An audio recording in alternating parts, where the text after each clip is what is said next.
All right, all right. Hey, welcome back. All right, guys. So we are going to do a quick little peek at what's been hidden. All right. Also, anyone who was with me over on my original channel, Kate's Regretless Life, you know, I was live doing an Aquarius video and there was a huge interruption. I have since reposted a second Aquarius video off of that first one. So we did finish the story out. AC, hey, darling. Yes, I did finish the Aquarius one. It's up and over there now. Okay, but I didn't get to do it live. And you were the one who wanted a live, weren't you? I don't know why. We just wasn't in the cards, baby. Hi, Shay. Cataclysmic Awakening. Great to see you. So, what's been hidden? We have an Eight of Cups. Okay, first off, we have somebody who's laying here in bed dreaming of flying away, literally dreaming of it. And there's this little, like negative little dude, little demon dude poking at him, going like, well, why don't you get up and do it? Why don't you get up and do it? The Eight of Cups says somebody wants to so very much go away from something, but we have a Queen of Pentacles. We have the Ace of Wands, and they're over here praying. This Queen of Pentacles, we have all of these cards flying around her, and we have this person hovering around in the shadows. So here's what I'm going to say. What is hidden from view is that, well, here he is, and that's the same person who's laying here, and I think that's the person who's praying, wishing that either the Queen of Pentacles would like invite him back in, and it's like if she reached out to me, I would be gone in an instant. I would be out of here so fast. Whomever he is, what's hidden is the fact that first off, nobody else that he lives with knows that he would be gone in a heartbeat if he thought that the Queen of Pentacles wanted to give to him again, he'd be gone. The other thing that's hidden is that he thinks about her particularly all night long. You notice that he's hiding in the shadows. The other thing that's hidden is that she may not know he continues to watch her from the shadows. And the other thing that's hidden is nobody may know that he actually literally prays for the chance to like manifest her wanting him back. What I don't understand is if you want to go that bad, why don't you just go, darling? Why don't you reach out to the Queen of Pentacles? Why don't you go that direction? Hey, guys. Oh my God, 11:08, you're cracking me up. I think it does. I think it does. Anybody that doesn't know what I'm talking about, read 11:08's comment in the chat and you will see why I'm cracking up. We have a 10 of Pentacles in the reverse. Okay, so he doesn't have the money to leave. Plain and simple. This person does not have the money to escape. You know, we should have an open window, an empty bed. Again, we keep seeing him in bed. I feel like this person is quite heavily impacted. I mean, he dreams of escape to the point where fantasizing about it, to the point where he's making shadow, visions on the wall of his hands sprouting wings so he can fly away. And yet he sees no way out unless he were to be invited out of this like little nightmare by a Queen of Pentacles inviting him into her life. Somehow, let me ask about that Queen of Pentacles, because we see him in the back hiding in the shadows. What's all the cards about? Those cards, they're playing cards, not tarot cards. In the image. Okay, so we have the Hermit in the reverse, and we have the Two of Pentacles. Again, with this open door, there is an element of madness to all of this. Because, we've got like, every time we see him, he's very distressed, and he's got, all of his little worries. It's like always the argument between like the devil and the angel on his shoulder, right? I should just go. No, I can't. It's like in the cartoons, like when whatever Pluto the dog is like, I want to steal the bone, but no, I shouldn't. Mickey Mouse won't like it if I do, but I want to steal the bone. And it feels like that kind of energy, like, almost cartoon-esque.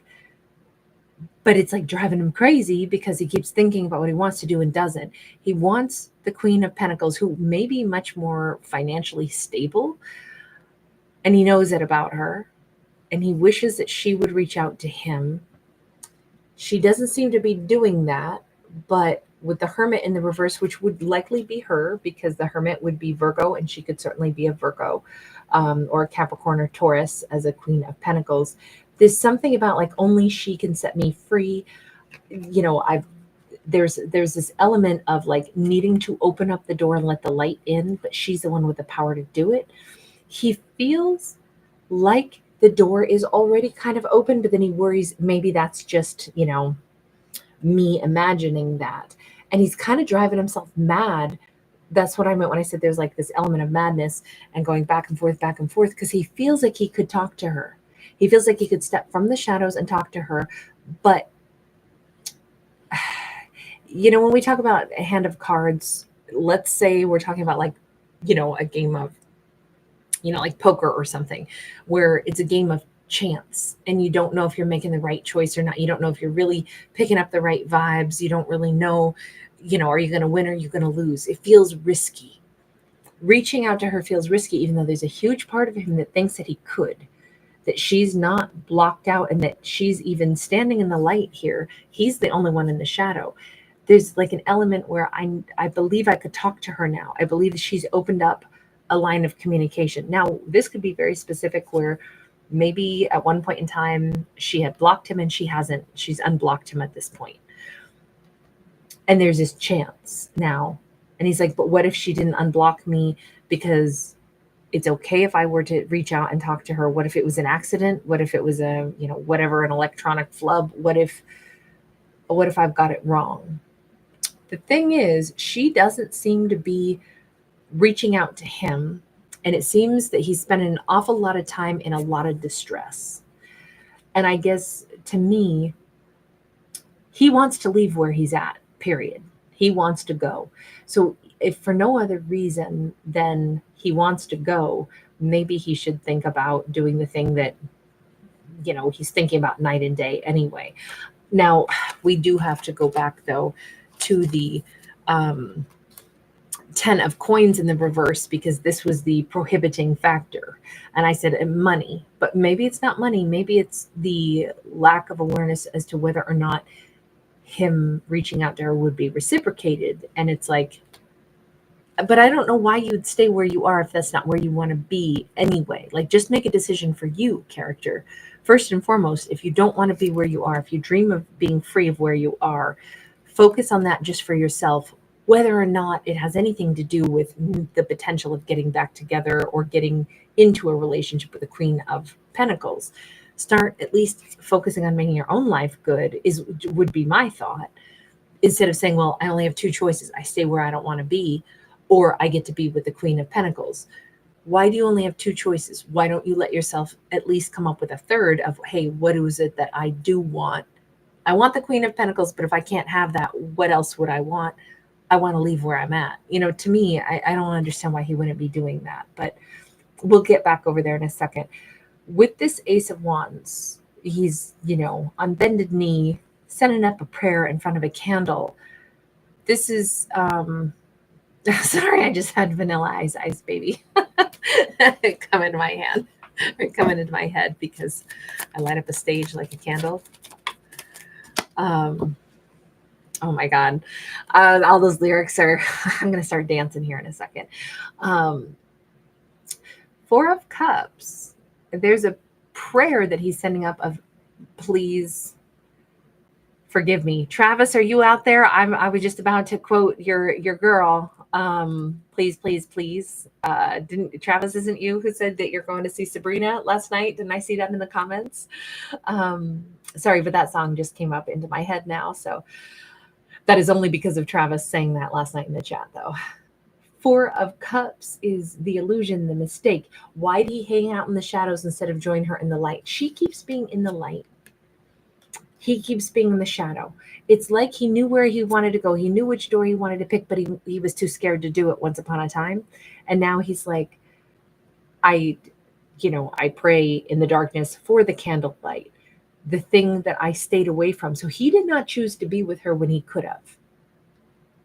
Maybe he was afraid of her light. I mean, he's literally backed against a corner being like, oh my God, there's light coming at me from all angles. I just want to, scuttle away and stay in the dark. Now, if only he could go back in time and have that choice. So I'm thinking he rejected an offer that she made to let him come into her life once upon a time. Why did you do that? I mean, now it's a choice. You'd give anything to go back in time. Queen of Swords. He rejected it because of a Queen of Swords. What does that mean? Queen of Swords was it because it would have demanded truth? Was it because you chose somebody else? Is this a different person? We have a Six of Wands.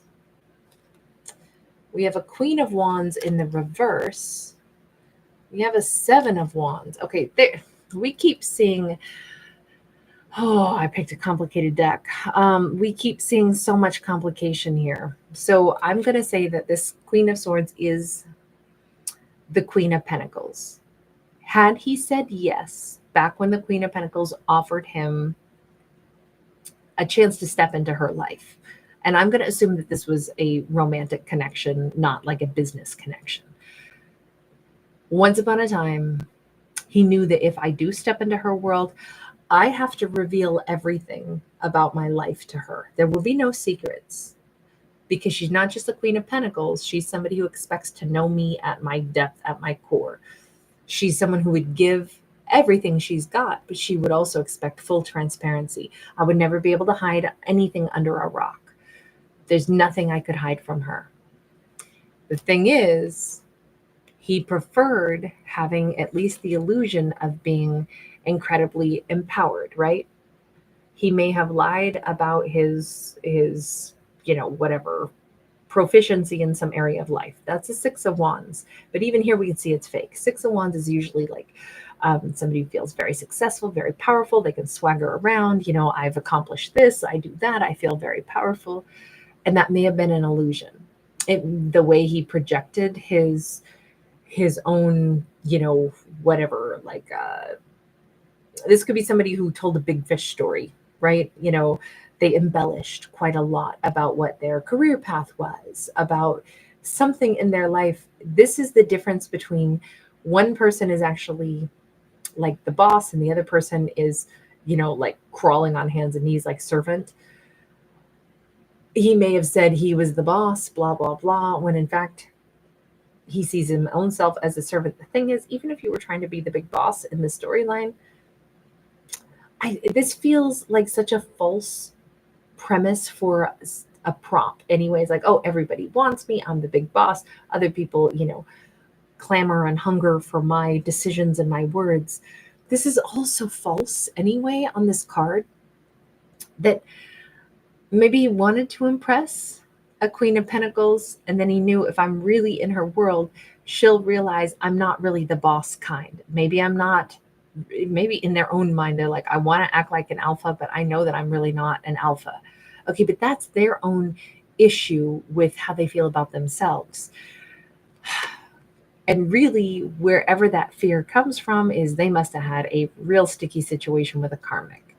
This could be the reason they feel like they aren't that powerful, but they put on a good facade and they don't really want the knowledge of, I don't know, like it almost feels like they didn't want to admit some humiliation that they felt they received from whomever a Queen of Wands in the reverse was. Somebody made them feel very, very, very small. But it wasn't the Queen of Pentacles. And I don't really understand why this would be such a thing that they would be like, oh God, I don't want her to know, that I was ever with somebody who made me feel like nothing. And that's why that I have to kind of prop myself up. But this is like, now we get into this Seven of Wands and what we can see. And I'm sorry I have to cover up part of the card. It's a great card. I think it's very meaningful because we have somebody who's nude, who's in a fetal position, and they're being like kind of like rolled around by these, like basically the little worries that we all have. And this somebody who's like curled into themselves. but they put on this happy face to everybody else. You notice that we have on this very stained wallpaper, we have the sketched out image of a smiling, happy person. But inside that is the real person who is in the fetal position and still reeling from what happened. So I don't know if this person had like a meltdown after somebody like really hurt their feelings, took the wind out of their sails, and they're embarrassed about that. They're embarrassed about how something had impacted them so significantly, but they put on a nice, happy, brave face for everybody else. And they don't really want a Queen of Pentacles, who would also be a Queen of Swords, right? Somebody who would want to know everything about them, everything about their life, everything about, what they've been through, where they've been, who they've dealt with, just out of sheer like partnership. Partners tend to want to get to know who their partner is. But she in particular could be somebody that at one point in time, it's like, oh God, she's not going to let me have any dark spots that I don't tell her about. She's going to not even like, look, a Queen of Swords is not going to drill you for information, but she's astute enough that she will hear the bits that you leave out. In any line of text, there's what you say, and then there's what you meant, and then there's what you didn't say, but you also meant. She will hear all three of those components, and you won't be able to hide it from her because she's smart. But she's not mean. But for whatever reason, this is like their big dark secret, and it's because of their embarrassment over it. So I don't know what this tragedy was that they were put through by a karmic, but this is a bitch. Sorry, this is bad news. And yet they're the ones who are still trying to hide, like they were victimized by somebody, but they're still trying to hide that.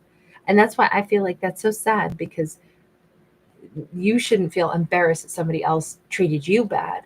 That's their shame to carry. I am very much like, no victim should ever have to feel bad about what happened to them. That is not their fucking fault. They should never carry that. That belongs to whoever did wrong. But unfortunately, that's the thing they don't want to share. And it costs them this entire relationship, because the desire to hide this so bad kept them withdrawing from the light. And I wonder now if it would have really done them good to maybe be able to like get something off their chest to somebody who cared about them, somebody who loved them, somebody who was like, this is a queen upright twice. This queen is not going to judge them for what happened to them. This queen is going to be probably very sensitive, and may even have some really great insight that could really free them of a lot of the burdens that they carried, because she's going to have their side, she's going to have their back. But they ran away from that because they didn't even want to reveal that part about their life. Unfortunately, that kind of shame or whatever it was that made them, hide off in the shadows, they really regret that they did that now. I'm thinking that they must have understood, at least now some passage of time has occurred, that she would have been their greatest ally, not somebody they needed to hide their life story from, but someone who would have been on their side. And it could have been very cathartic, and it could have been them freeing themselves from a past storyline of what they dealt with and what they went through. This feels like a divine masculine who, suffered at the hands of somebody that was absolutely awful, some, very toxic feminine. And instead of revealing that, I don't know if it made them feel weak that they were someone's victim, but it, whatever that was, it could have just been like really mean-spirited things that had really got in their head, and they don't want to admit that. It almost feels like we have a very sensitive divine masculine who's like, I'm not supposed to have sensitivity. Things aren't supposed to bother me,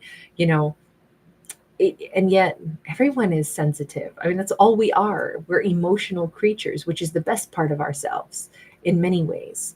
But man, that's also the part that is probably the most vulnerable. Like, our bruises and stuff will heal. Broken bones can heal. We can fix organs, but emotions, man, that's where it sucks. That's where it really gets you. And it can take a long time to heal, especially if you hold on to stuff and bury it deeper. And I'm thinking that's what happened to him. Even though I don't even know why he carries so much shame about this, other than he wasn't supposed to let it get in his head so much, and he did. And that's the part he can't shake. So he basically backed away from a Queen of Pentacles, Queen of Swords, who would have been his greatest ally. And now, in hindsight, it's like that. I understand what I just did there. I'd give anything to go back. I'd give anything to step into the light instead of retreat into the shadows. But now let's look at that 10 of Pentacles. What's that 10 of Pentacles being sideways? We have got the 2 of Cups sideways. I said, okay, maybe he doesn't have the money to leave. It's more like, okay, so imagine this. We have a relationship that obviously started between him and the Queen of Pentacles, and started out amazing, and he acted like he was really confident, but in truth, inside, he was nervous and everything. And then the more he got to know her a little bit, the more he's like, oh man, yikes. Maybe he was even afraid that somebody who has like a real critical mind could at some point also wound him. I didn't think of that, but there is a possibility that he was like, oh my God, she's got a way with words. She's going to be able, if she turns those against me someday to hurt me, man, she's going to be just like a karmic ex, only worse because she's really smart. It could be that there was some fear factor. We didn't really see fear. In fact, all we see is that he's praying and wishing he could go back to her. But let's throw that into the mix here, because it could be that that was the other reason he avoided her. And that would have been him projecting onto her the worries of, she would have the power to crush me the way that ex did. But she wasn't your ex, and you might have kind of punished her for being someone that she wasn't. She didn't treat you that way. She was actually kind to you, but you were worried about that. Again, you can't blame people for being, edgy about, anyone who's ever been mistreated. And it's like, oh God, is that triggers something in the back of my mind, an old memory. I don't think so, though. This all feels more like the worry, like I don't want her to know all that about me because I'm embarrassed about that. It feels like something really negatively impacted them and they were just really scared to show it. But because they already had developed a connection with her, then withdrew. The real concern about why they can't just reach out now is because this was a really important connection that they withdrew from. That 2 of Cups, these two must have revealed a lot to each other. There was something really special about this. Now I know this is 2 people like in a hot tub, but they've got like warm towels around their heads, all, all steamy and nice, and they don't even realize that they're in a cardboard box that is hemorrhaging the water right now. This was a relationship that, it might have started out like, oh my God, this is so perfect. This is so everything. But it's because they hadn't gone real deep into, like, they were only in the honeymoon phase. And yet it was super precious and super important right out of the gate. But again, when you're talking to somebody and you can't see their face, and you're just enjoying the hot water that is going to eventually like end up, running out of this holy little cardboard box. It meant they hadn't crossed any bridges of anything real serious yet, but it was really important right out of the gate. Now it's like all that water is gone and there's no more honeymoon phase. So if they come in now, we lost even the rest of the hours they could have shared, or let's say a year that they could have shared, still in the honeymoon phase, still slowly getting to know each other. They basically just ate up that, because they dipped out of a connection that was really important right out of the gate, freaked out and ran away from it. Now, if they try to come back in, guess what? There's no extra honeymoon phase. They can't relive that. They got to walk in a deficit. They got to walk in with no first date, no sweet hugs and kisses. Can't wait to see you again. They're starting at like below 0 of, I may have hurt her.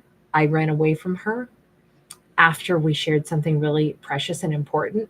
And now I would have to come in and not only tell her, I'm sorry about running away, but now let me explain what I ran away from, why I ran away. So everything they didn't want to talk about before, they're going to have to talk about. Plus, they're now requesting, can I please come talk to you after I have now hurt you? So we've got like triple strikes here that they're going to have to come back from. Whereas if they had just stayed the course with this relationship in the beginning, even when it got a little bit scary, but it's like, okay, but we're getting to know each other and it's been really beautiful and we don't know each other that well, but let me stick with it and let me slowly but surely ease into comfort zone of revealing more. I think when it was starting to be like, okay, we need to reveal some stuff about who we really are to each other. Honeymoon phase is getting more real. We're starting to get to know each other better. I think that's when they split. So how do you come back now? They're thinking, I can't come back unless she asks me back in, because then at least we'd bypass some of the awkwardness of me having to knock on that door and ask, can I talk to you? By the way, I'm sorry I dipped out. I'm sorry that would have made you feel rejected, especially when this was so important. This was not just a casual connection. This was really meaningful. So they hurt her because of their own fears. Now, here's the thing. She's a double dose of good queen, right? A double dose of good queen could probably comprehend all this and maybe already has. If we go back and we say, well, why was she the queen of pentacles and the hermit in the reverse? Why do they even entertain the idea that I think I could talk to her? I'm thinking because, well, she's pretty big hearted. She may have already figured out an awful lot about, like, if they ran from me after we shared something really, like a bond that felt really important, and then they ran away, that was obviously a them issue, which means they must have their own triggers, their own fears, and whatever they didn't want to tell me about. It's pretty obvious. It's like if you ask somebody, like, you know, hey, we're all going to go after work and we're going to go to the gym. You want to come with us? And the person's like, yeah. And then they split after work and don't go to the gym. It's like, well, okay, obviously that was the thing they didn't want to do, right? Maybe they were tired. Maybe they didn't feel like getting into gym clothes, whatever it was. It is specific. When somebody splits at a certain moment, that's the thing that they don't want to talk about, or the thing that they don't want to actually do, even if initially they said yes, and then they disappear at, whatever, 6 o'clock, right when the thing is going to happen. It's pretty obvious that's what you ran away from. So I'm thinking that the Queen of Pentacles probably already figured it out. We had a moment, we had some great moments, we were really getting close to each other, and it was time to start taking off the towel and revealing some things about each other, and that's when they disappear. Clearly that's the part they didn't want to talk about. So if anything, I would just say maybe she's okay to, like, if they want to talk to me, if they want to tell me what happened, they can. We have a Strength card in the reverse. Even here, if this card had been upright, we have somebody so fearful about the sting of the medicine, right? And in this case, the medicine would be, you got to talk to her about all the stuff you ran away from. Basically, they're prolonging their own agony, and they're wishing for the wrong things. They're wishing she would call them back in, instead of, they still just say scared, and they're scared of the medicine that will fix it. In this case, the medicine is, tell her what you needed to tell her. Tell her why you ran. Tell her what that thing is. Because she's not going to invite you in and then you still get to say, okay, great, we'll have a reset, we'll start dating again, we'll have honeymoon phase again, and then maybe I'll try getting comfortable to tell you the thing that I ran away last time that I didn't tell you. She's not going to give him a reset like that. This is kind of like, you got one choice. You either say, I just don't want to, it's too scary. Then that probably would mean that you might not be ready for a connection at all if this is still too scary. And then that's okay. Like, this isn't to be mean to them. If they don't have what it takes yet to say this, the connection and the way I feel about somebody is more important to me than the thing I've been hiding. So honestly, let me just own this. Let me just go talk to this person that I care about. Let me address what happened and why. If they're not there yet, then they're not there yet. Them hiding out and sending prayers by candlelight is not going to get their courage up. They just want it to be easy and have her welcome them back in. Or maybe they need that kind of reassurance that she would still want to talk to me. I don't think this is about her. I think this is about them. And they won't be able to do this until they're ready. It's probably better that she is not reaching out to them, because the big thing is they already ran. You don't chase people that run. There's a reason they're running. They're running from themselves. They're running from what they aren't ready to talk about. So you've got to let them figure out when they're ready. We have Death card upright, and we have that Lovers card sideways. You don't want a fake happy relationship, right? We've got this balloon coming in with little wings, all smiley, but really it would just be a tangled up mess anyway. So basically, we go back to that card that again shows the light or the dark. If you want to hang out in the shadow, if that's where they still want to be, if they're not choosing to like share their shadow side with her, until they're ready to do that, this lover's connection won't happen anyway. If she did invite them back in, it says they'd come in and they pretend everything was all right, and they'd try to hide that shadow side. And you know what? They probably, this would still be a half connection, a damaged connection, or eventually she'd leave or they'd run again. So until they've really changed, there's no point in this. Until they can just own the shadow side and not be insisting that they need to hide it away, there's really this connection doesn't have a chance until they're ready for that. So again, this was a story more about them. It was definitely about what's been hidden, and it was definitely just about, somebody accepting whatever they went through and not feeling like that is something that they have to hide in shame, especially from a partner that would want to truly be a partner to them and support them and love them and know who they are.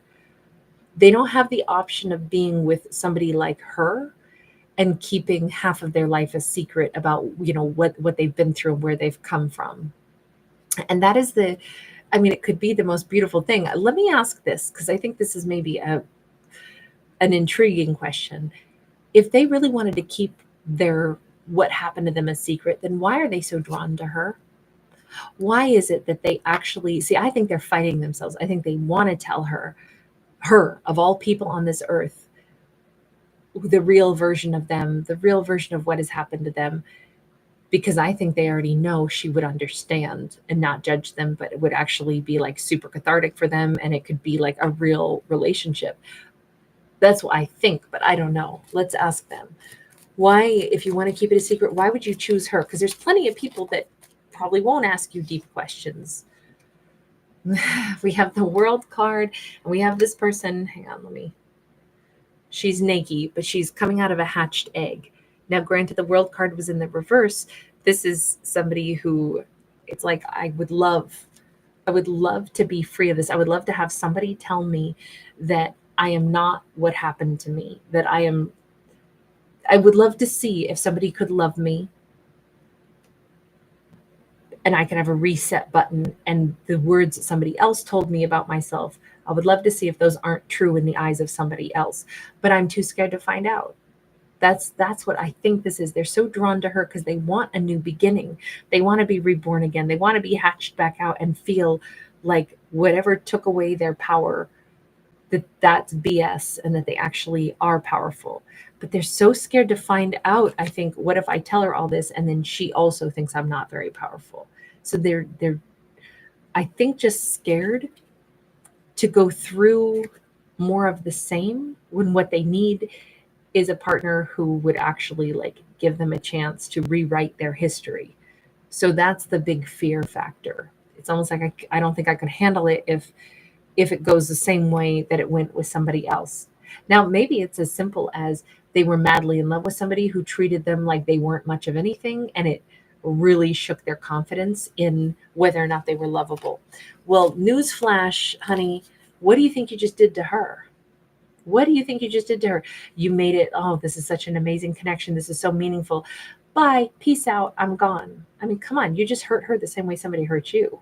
I'm not going to give them a pass on this. I'm sorry, I'm not. Because you have to think about other people, and maybe getting out of your own head and getting out of your own hurt and starting to think about how you might be hurting somebody else in the exact same way is the best way for you to cowgirl up and get over yourself.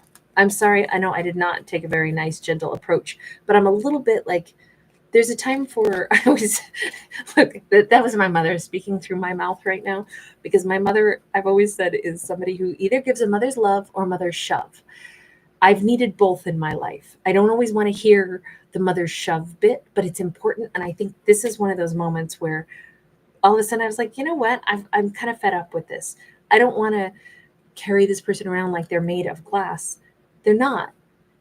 You're fine.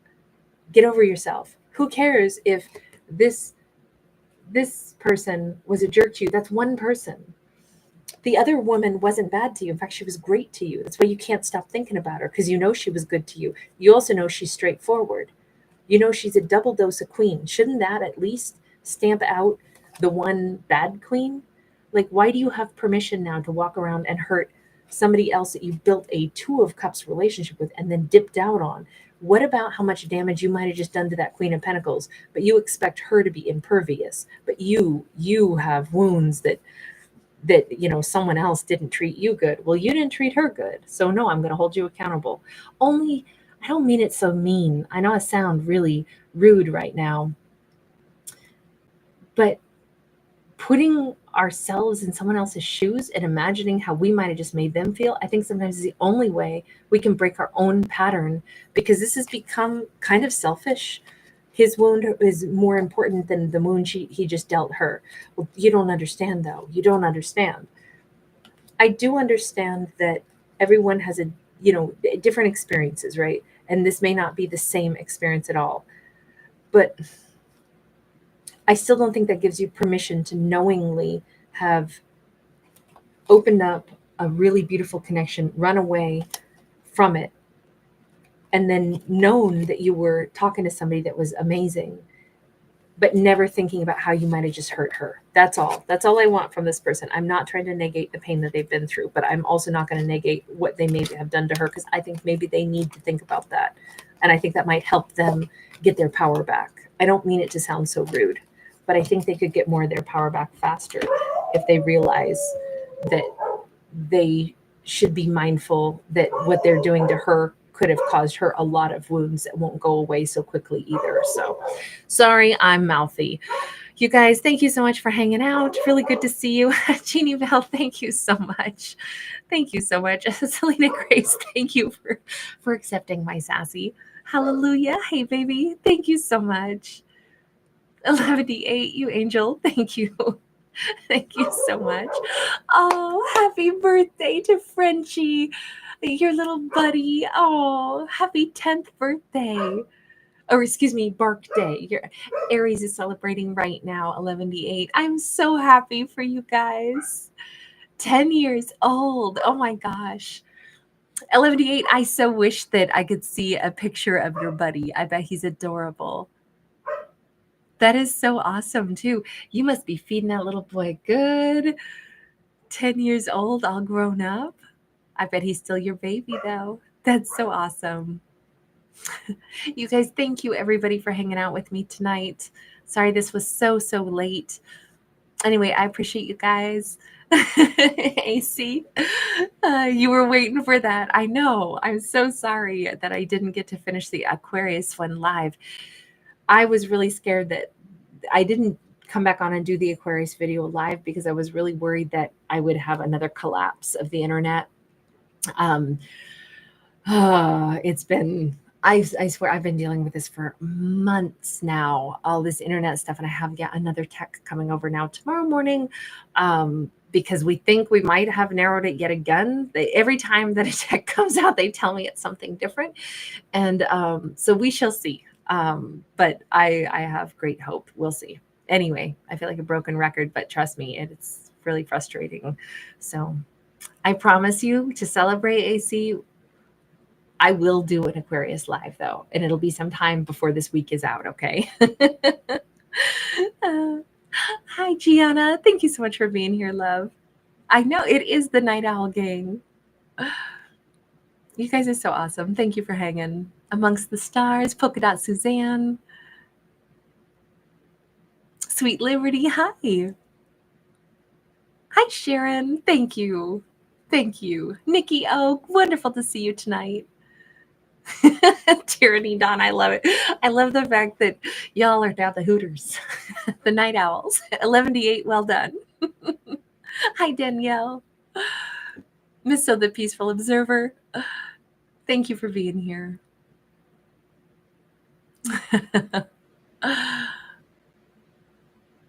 I know this is a lengthy one. I thought it was going to be really quick. I really thought I was doing like a 10 or 12-minute video tonight, but Patricia, hi, Slave Princess. Wonderful to see you. Karen Bishop. You guys, thanks again. With Juno Wild. All right, you guys, I am probably going to get off to bed because I will be up early tomorrow. On the other channel, I will be doing our monthly storytelling from like 7 to 9. So those of you that are members over there, you know about that. Just so you guys know, we're close to getting 10,000 subscribers here. As soon as we do, I'll be going live on this channel also. I think we're like, I don't know, 120 or 130 people away. So when I hit the 10,000, we will celebrate and we'll do a nice live session. MK, hi, honey. Good to see you. Lilu Bell, wonderful to see you also. Thank you, honey. Anyway, I look forward to it. I look forward to celebrating with you guys. Kelly, hi.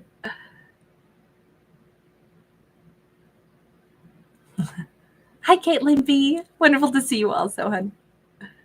Thanks again so much. Hallelujah, Jeannie Vale. Thank you. Thank you, 11D8. Samira, hi, hon. Thank you, Kelly. Renee Bugs, thank you, love. So into it 333. Thank you for reminding me. Thank you guys for giving it a thumbs up. I really appreciate that. Thank you so much for reminding me to say that. Tammy Secord, hi Angel. Hi Melly. All right, everybody, sweet dreams. I will see you in the morning. Roxanne, hi. Good night, Tyranny Dawn. Sweet dreams, son. All right, you guys. I'll see you soon. Bye.